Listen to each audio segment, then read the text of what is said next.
नहीं बदला जाएगा, लेकिन मैं आपको साबित कर सकता हूं कि ऑलरेडी मनुस्मृति किस्तों में लागू हो रहा है। इसलिए नेता से बात करना, मैंने नेता को अब कुछ कहना छोड़ दिया है। समाज को जगाना ज्यादा जरूरी है। जिस दिन समाज सड़कों पे आ जाएगा उस दिन हिसाब किताब बराबर करेंगे। मैंने कहा कि मनुस्मृति किस्तों में लागू हो रहा है और आरएसएस बीजेपी बीच में अपने नेताओं से, अपने सलाहकारों से इस तरह का स्टेटमेंट दिखला के थर्मामीटर लगा के आपको टेस्ट कर रही है कि आप जिंदा है कि नहीं जिंदा है। नेताओं को तो छोड़ दो, ट्विटर फेसबुक पे लगे रहे जो जिनको चुनाव लड़ना है, ये जिम्मेदारी, ये संविधान का बनना, ये मनुस्मृति पे आया बम था।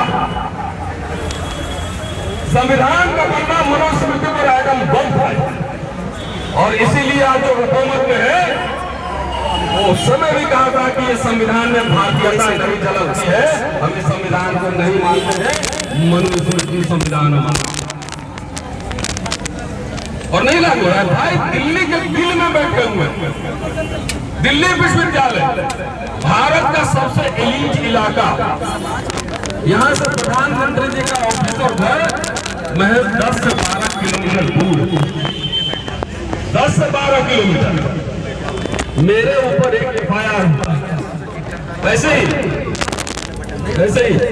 बहुत से क्रिमिनल आया। मुझे दिल्ली पुलिस, अभी होंगे भाई साहब इधर नहीं बैठे होंगे, कलसी साहब के साथ घूम रहे होंगे इधर, रात में चुपके से बुला के कि आइए बातचीत करनी है और उन्होंने गिरफ्तार कर दिया। मैंने कहा भाई गिरफ्तार करना है कर लो, लेकिन जो लिखा है वो वापस नहीं लौटेगा, वो बना रहेगा। तो मैं गिरफ्तारी हो जाती है और यहाँ पे कॉलेज के प्रिंसिपल उसके ऊपर इतना serious charges, IPC 465, 468, 471, 120B forgery का मामला, SC/ST prevention of atrocities act 3/1, कितने सारे धाराएं लगे हुए। PQRS कहाँ गए भाई साहब दिल्ली पुलिस वाले, ये दिख नहीं रहा है क्या?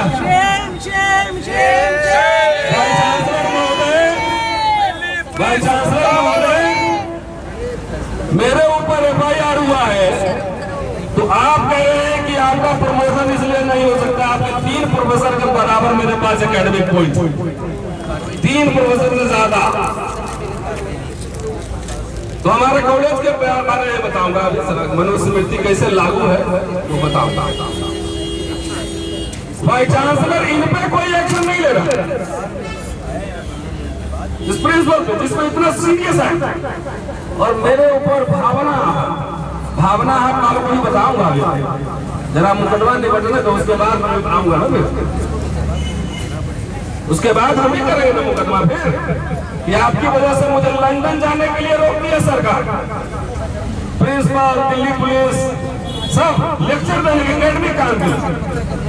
भाई मैं किसी दूसरे देश में होता, पढ़ाता होता तो उस एकेडमिक संस्थान के लिए ब्रांड एम्बेसडर होता, सोचिए। और यहाँ पर जो है इतने सीरियस चार्जेस के बाद ये गिरफ्तारी नहीं हो रही है। ऑलरेडी प्रिंसिपल कुर्सी पर बैठी हुई है, ये मनुस्मृति नहीं है तो क्या है ये बताओ? ये व्यवस्था नहीं है तो क्या है? Show me your caste, I will show you the rules. Show me your face, I will show you the rules. क्या? डॉक्टर अम्बेडकर जब गांधी से मिले थे पुणे पेड़ के दौरान, डॉक्टर अम्बेडकर ने कहा था कि गांधी, मिस्टर गांधी, मैं सभ्यता के साथ युद्ध में। डॉक्टर अम्बेडकर सही थे, यह हम भी सभ्यता के साथ, वो एक ब्राह्मणवादी शोषणकारी सभ्यता और एक बुद्धिज्म की सभ्यता, इसका युद्ध बरकरार चल रहा है। हमारा नेता सो रहा है, नेता सब उसे हुक्मरान बना दिख नहीं रहा है कि संविधान पकड़ा दिया है, संविधान बचाएंगे रे, अंदर से एक एक पन्ने फाड़ रहा है, रोज एक एक फाड़ रहा है। भानु प्रताप जी बताएं क्या संवैधानिक संस्थाएं काम कर रही है, बराबर हो रहा है, देख सब सामने है। ईडी सीबीआई एक बीजेपी का डिटर्जेंट पाउडर बना है, उधर जाता है धो देता है साफ। विरोधी पर जो है एफआईआर करो, उसमें जेल भेजो, और अपने लोग को जो है ना मरहम लगा के, शैम्पू लगा के, फेशियल करवा के। ये मनुस्मृति नहीं है तो और क्या है? हमारे कुछ नेता लोग कहते हैं कि आंदोलन नहीं करो, आंदोलन करोगे तो एफआईआर हो जाएगा, एफआईआर हो जाएगा तो तुम्हारी सरकारी नौकरी नहीं मिलेगी। अरे हुजूर जरा तो ये तो बताओ कि सरकारी नौकरी है किधर, किधर है नौकरी? और ये पूरा ये नेता हमारे समाज को जो है कायर बना रहा है, कायर बना रहा है। बाबा साहब आंदोलन नहीं किया, इतिहास पढ़ लो। सोने की थाली में चम्मच मिलेगा, चांदी का तो थोड़ी पता लगा। महान आंदोलन नहीं हुआ था, पानी पीने के लिए हमले नहीं हुए थे क्या? लोग उसे पीटे गए थे कि नहीं पीटे गए थे? मुकदमा हुआ था कि नहीं हुआ था?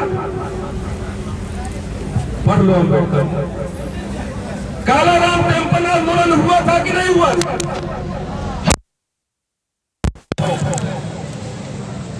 1947 में पूना सत्याग्रह हुआ था कि नहीं हुआ?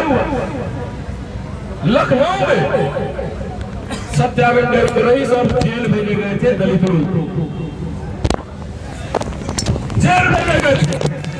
तो धीरे धीरे आपको हम अपने नेताओं से सवाल पूछेंगे कि डॉक्टर नीतू का सवाल संसद में क्यों नहीं चर्चा का विषय बना? एक टीचर, क्या नाम है जम्मू यूनिवर्सिटी का टीचर था, चंद्रशेखर, सुसाइड कर लिया। बहुत सारे लोग मुझे बात फोन आते रहते हैं, यहाँ भी बहुत कायर लोग करके रहते हैं, किसी को अपना भाई लगवाना है, किसी को लगवाना है, किसी को बहन लगवाना है नौकरी में, गुलामी यहाँ भी करते।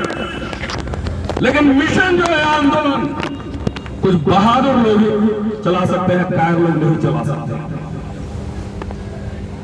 आप क्या समझ रहे हैं कि अगर मुझे दबा दिया आपने, अरे बताओ, शर्म करो, शर्म करो। कुल 10-10 किताबें मेरी कुंजी नहीं है, रिसर्च 14 रिसर्च, आज 70 से ज्यादा तकरीबन 100 lectures different university across the country. तुम्हारे 3 प्रोफेसर के बराबर मेरे एकेडमिक पॉइंट्स। सबसे पहला एप्लीकेशन 26 अक्टूबर 2020 का, और प्रिंसिपल जो है अभी जुलाई में कहती है, चिट्ठी लिखती है कि आपका प्रमोशन नहीं हो सकता क्योंकि आपके ऊपर एफआईआर। अरे पहले बोले थे, सुप्रीम कोर्ट ने कई जजमेंट दिखाए थे तुम्हें हाई कोर्ट के कि एफआईआर चार्जशीट भी हो तब भी प्रमोशन से उसका कोई रिश्ता नहीं है, चार्जशीट भी हो जाए तो भी कोई रिश्ता नहीं है। तो आप क्या समझ रहे हैं कि हम लोग शिक्षक हैं? हुजूर वाइस चांसलर साहब, प्रिंसिपल महोदया, ये जान ले कि शिक्षक साधारण नहीं होता, शिक्षक साधारण नहीं होता है। आप विश्वविद्यालय को तबाह करने की कोशिश कर रहे हैं, इसीलिए कर रहे हैं कि विश्वविद्यालयों से ही आपको सबसे ज्यादा चुनौती मिल रही है। शिक्षक के गोद में निर्माण और प्रलय दोनों खेलते थे। याद रखिएगा, कतरा इतना सा आंदोलन बन जाता है। आपको इतिहास का छात्र हूं, पानी पीना क्या था? अगर महाड़ आंदोलन में पानी नहीं पिए थे, महाड़ तालाब में, चावदार तालाब में, तो दलित लोग इतना दिन से जिंदा नहीं था बगैर पानी का। वो एक सिंबल था, संकेत था हमारा हिंदू का। ऐसे बहुत सारे हम लोग तो बोल रहे हैं, अरे जो करना है करो, जो करना है करो। सोशल मीडिया का जमाना, दुनिया को बता रहा डॉक्टर रितु, मैंने एक स्टडी अपने कि ऐसे लोगों को पब्लिकली बेइज्जत करो, बेइज्जत करो, पब्लिक के बीच लेकर जाओ और अपने प्रिंसिपल से पूछो कि तुम अपना बायोडाटा दिखाओ, मुझे दिखाओ। हमारे कॉलेज वाइस चांसलर साहब से आग्रह करते हैं और शर्त लगाते हैं, शर्त कि जो प्रिंसिपल बनाए हो हमारे कॉलेज में, वो जब अप्लाई की थी तो उसका खाली बायोडाटा मुझे दिखा दो, पब्लिक करो। अगर मैं लेख लिखता हूं, किताब लिखता हूं, तो अपने लिए लिखता हूं, तिजोरी में बंद करने के लिए लिखता हूं कि अमेज़न पे तैरता रहता है। किताब खरीदो, पढ़ो, it is for the public consumption.